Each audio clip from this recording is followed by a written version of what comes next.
Today we see about the stored program concept.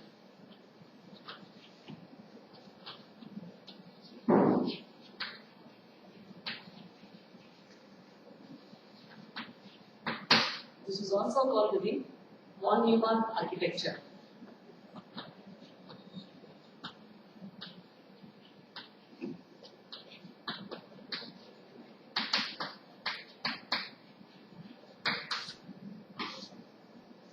The stored program concept, it is presumed the various components of the computer, that is the CPU, memory,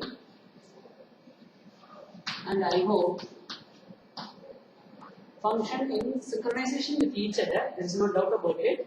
But as I told already, between the I/O and memory, files get transferred in terms of blocks. Between the memory and the CPU, the data gets transferred in terms of the word or block. So the block size is big here, the block size is small here. And the CPU executes the program in a process called, or in a sequence of steps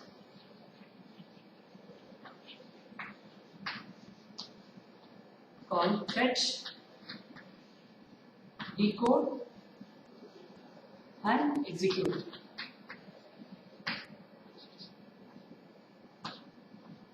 So fetch the instruction from the memory, decode the instruction in the CPU, and execute the instruction in the CPU. Now let's see how the components are interconnected to understand this better.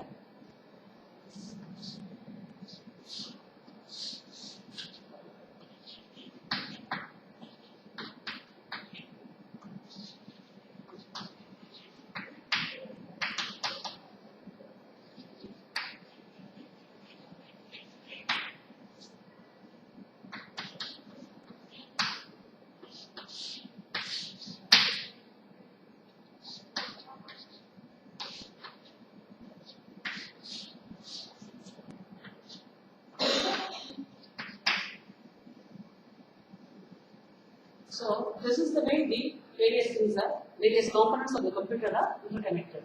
Now fetch happens, as I told already, it's fetching the instructions from the main memory. So from main memory to the CPU, the instructions come. And then the decoding happens in the CPU itself. Now execution also happens over here. Now let us take one example of an instruction as to what an instruction looks like. It's like, let's say, add 1000 with the R4.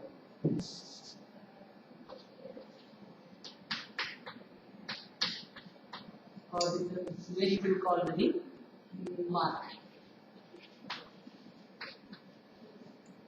Let's say add mark 1 and mark 2.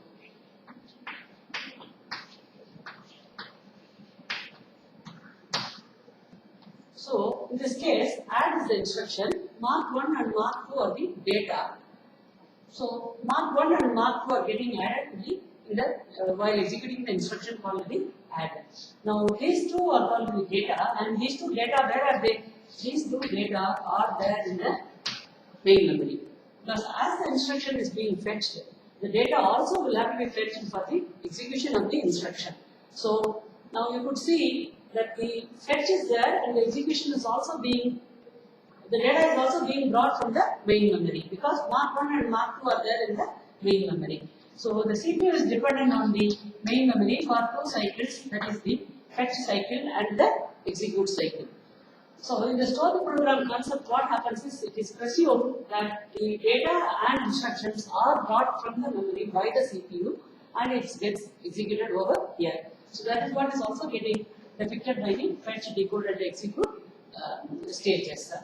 Now when it is being brought, what happens is the CPU, anyway you always know the communication from the CPU to memory is the longest cycle in the execution part. Rather than the execution, it is the access of bringing the data from the memory, instruction or data from the memory to the CPU is the one which is going to take longest time. rather the memory is a slow device compared to the CPU. So that means the CPU is unable to execute things as fast as it can because it is dependent on the memory for the execution of the bringing the data. Now in this case, as you see, it has the memory access in this case has been 3 times before the execution of the instruction called add. And for fetching the instruction, once it is fetching the access the memory, and second time for fetching the data 1, and third time for fetching the data 2, that is the mark 2. So during the execution of the instruction called add, the CPU has accessed the main memory 3 times.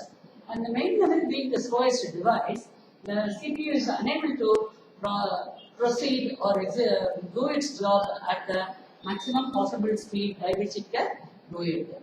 And this is called the one-in-one bottleneck.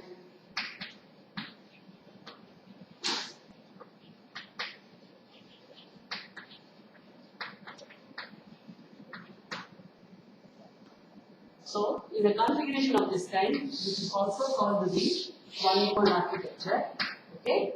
In the as per the one-in-one architecture and the stored program concept, at some point of time or very often, the CPU is unable to proceed at its maximum capable speed because it has to access the main memory as frequently for getting the information for completing the instruction execution. So this creates a bottleneck as to the CPU has to be made to wait. It is essentially a CPU made to wait and unable to proceed at its pace.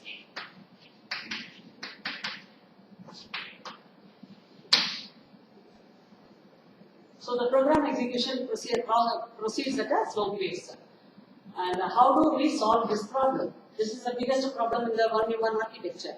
So to solve this problem, we came up with another solution called the Harvard architecture.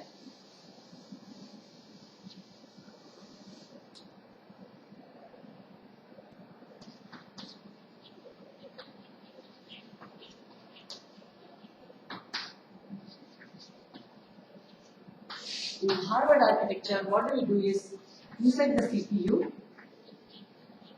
you have 2 cache. One is the instruction cache,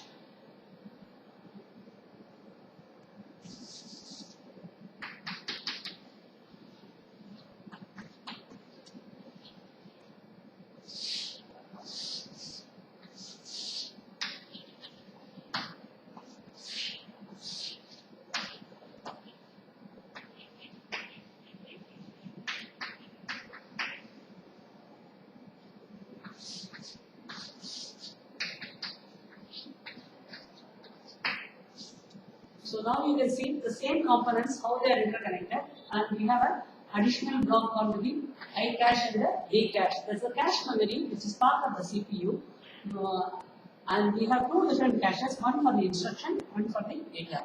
So what will happen in this case is, the CPU instead of getting it from the memory, it will bring from the memory and put it in the instruction cache, all those instructions, and from the memory it will bring the data which is required for the program into the data cache. So when the CPU wants it, it will take from the I cache, if it is an instruction, and for the instruction to execute, the data if it is required, it will take from the D cache. So now because of this, now what happens? The memory cycle which we had here is being reduced. Cache being part of the CPU, one is it is closer. Number 2, cache memory is supposed to be much faster than the main memory. For main memory, it takes about 18 nanoseconds as the access time. Cache memory will have about 4 nanoseconds or 5 nanoseconds as the access time. It is much faster than that. So in this process, now what happens is the CPU is able to have a lot of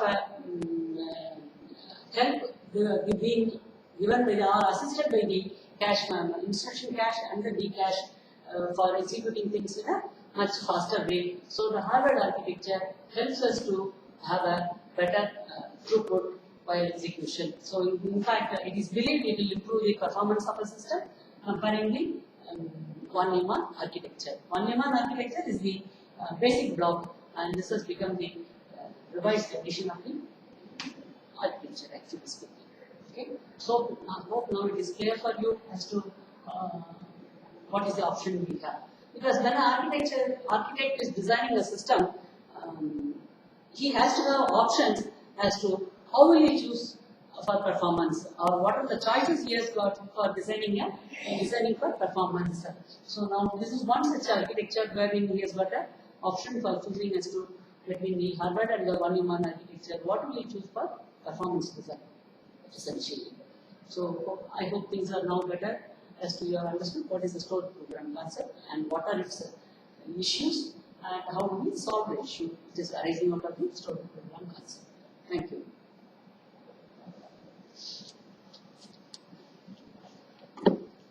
ஏப்பா நீங்க ஒரு lecture record பண்ணக்கூடாதா?